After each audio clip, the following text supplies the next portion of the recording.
Buongiorno amici, eccoci alla seconda puntata dove conosceremo la seconda area marina della Liguria. Infatti quest'oggi parleremo dell'area di tutela marina del Parco Naturale Regionale di Porto Venere. L'area di tutela marina del Parco Naturale Regionale di Porto Venere comprende la parte sud-occidentale dell'isola Palmaria, le isole del Tino, del Tinetto e la prateria di Posidonia presente nel canale che separa Porto Venere dall'isola Palmaria.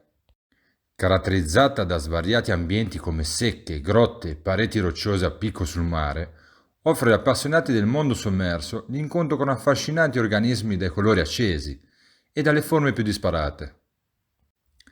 Particolarmente interessante è la presenza di tutte le specie di gorgogne, tipici organismi del coralligeno. Troviamo il genere Eunicella, la specie Paramuricea clavata, conosciuta come gorgogna rossa, e la Leptogorgogna sarmentosa, tutte a profondità più basse rispetto a quelle tradizionali. Numerose sono le grotte che proseguono il loro cammino sott'acqua e che permettono la visita sia a natanti che a subacquei.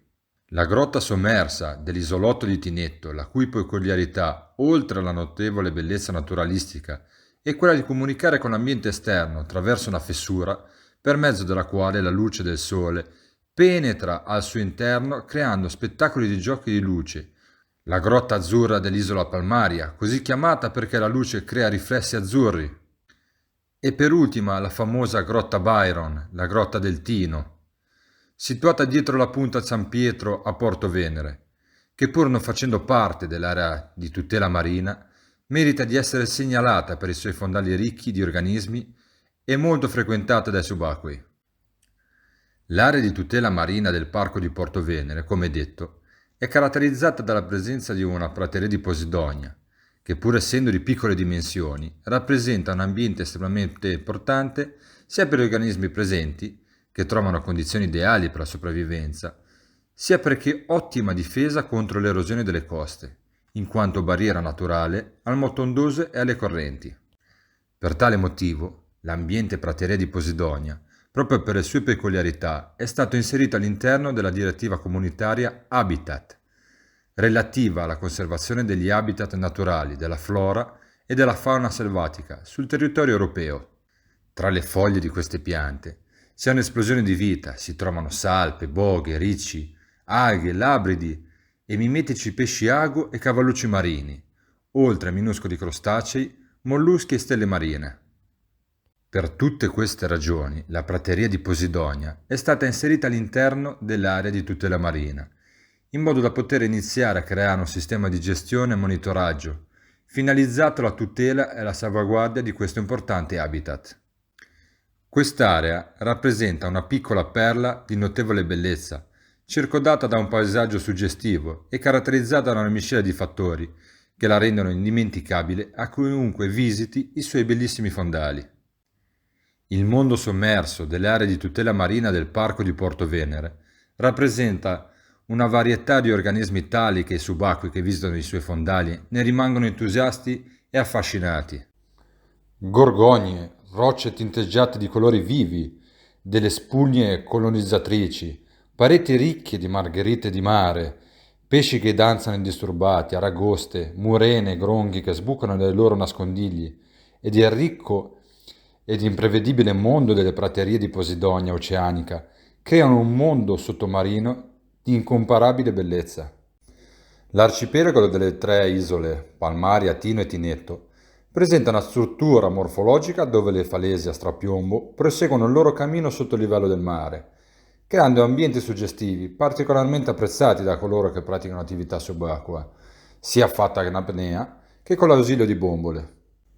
La continuazione del mare, nel tempo, ha modellato numerose grotte sommerse e semisommerse di natura carsica, che permettono agli amanti della speleologia subacquea di avventurarsi in cunicoli più o meno difficoltosi, dove li accompagnano giochi di luci e organismi tipici degli ambienti semioscuri. L'area di tutela marina del Parco di Porto Venere è un ambiente ricco di colori, di meraviglie sommerse che rendono quest'area un prezioso tesoro per chi ama entrare a stretto contatto con l'ambiente marino. L'area di tutela marina è stata istituita per garantire la tutela, la salvaguardia delle specie animali e vegetali presenti e per promuovere la conoscenza e una corretta fruizione di questo ambiente.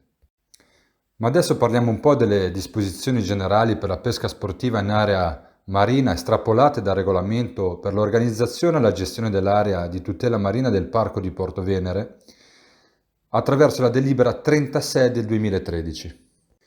In questa delibera 36 del 2013 all'articolo 14 appunto troviamo tutto quello che concerne l'attività di pesca e tutta una serie di punti sia per la pesca sportiva e non.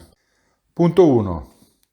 In tutta l'area marina protetta di Porto Venere non è consentita la pesca con le reti a strascico, con reti derivanti o a cianciolo. Sono altresì vietate le gare di pesca.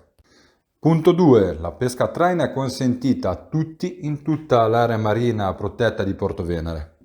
Punto 3. Ai soli pescatori sportivi e ricreativi in possesso di autorizzazione rilasciata dall'ente gestore è consentita la pesca a bolentino in tutta l'area marina protetta di Porto Venere, a eccezione della fascia di mare di 100 metri intorno alle coste del Tino e il Tinetto. Punto 4.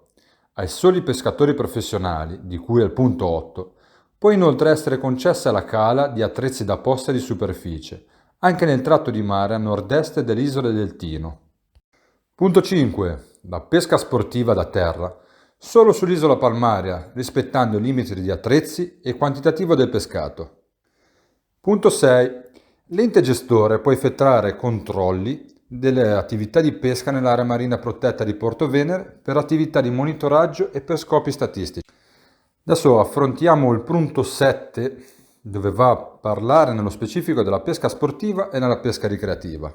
È vietata la pesca a cernie, corvine, musdee, crostacei e il prelievo di molluschi bivalvi e gasteropodi. È vietata la cattura e il prelievo di stati giovanili di organismi, la cui definizione è indicata dalla normativa vigente nazionale e comunitaria. La pesca sportiva o la pesca ricreativa è consentita ai pescatori sportivi ricreativi residenti nel comune di Porto Venere, previa autorizzazione rilasciata dall'ente gestore. Per i pescatori sportivi ricreativi non risedenti, l'ente gestore rilascia un massimo di 70 autorizzazioni annuali. Per la pesca sportiva o pesca ricreativa è consentita la pesca unicamente con i seguenti strumenti: lenze e canne con un massimo di 2 attrezzi a persona, una fiocina anche con l'ausilio di fonti luminose, una nassa per imbarcazione. La quantità massima giornaliera pescabile è di 2 kg a persona. In caso di utilizzo di mezzo nautico, il quantitativo di pescato non potrà superare i 4 kg, indipendentemente dal numero di persone trasportate. Le misure di cui sopra possono essere superate solo nel caso di pesca di un singolo esemplare. Ai fini del rilascio dell'autorizzazione alle attività di pesca sportiva e ricreativa, i soggetti richiedenti dovranno versare all'ente gestore un corrispettivo a titolo di diritti di segreteria e rimborso spese. E anche per questa volta siamo giunti al termine con la scoperta della bellissima area marina di Porto Venere. Mi raccomando, continuate a venire in Liguria da pescatori, ma prima di tutto da amanti del mare, da turisti curiosi, con la voglia di scoprire, perché c'è tanto ancora da scoprire, sono tante le aree marine che ci aspettano. Detto questo, io vi saluto e vi aspetto al prossimo video.